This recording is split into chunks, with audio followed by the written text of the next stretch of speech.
मोदक एक पारंपरिक भारतीय गोड, विशेषतः भगवान गणेशाच्या पूजेमध्ये सांस्कृतिक आणि धार्मिक महत्त्व आहे. हे वाफवलेले किंवा तळलेले तांदळाच्या पिठापासून बनवले जातात. त्यात गूळ, नारळ आणि सुगंधी मसाले भरलेले असतात. प्रत्येक मोदकाला हाताने आकार देण्याची प्रक्रिया म्हणजे प्रेमाचे श्रम, भक्ती आणि पाककला कलात्मकतेचे प्रतीक आहे.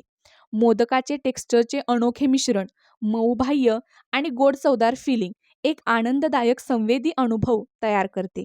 सणांमध्ये विशेषतः गणेश चतुर्थी मोदक हे परंपरेचे देवाणघेवाण आणि साजरी करण्याचा आनंद मूर्त रूप देतात. तो एक गोडपेक्षा अधिक आहे. हे वारसा आणि दैवी यांचे गोड भरणे आहे.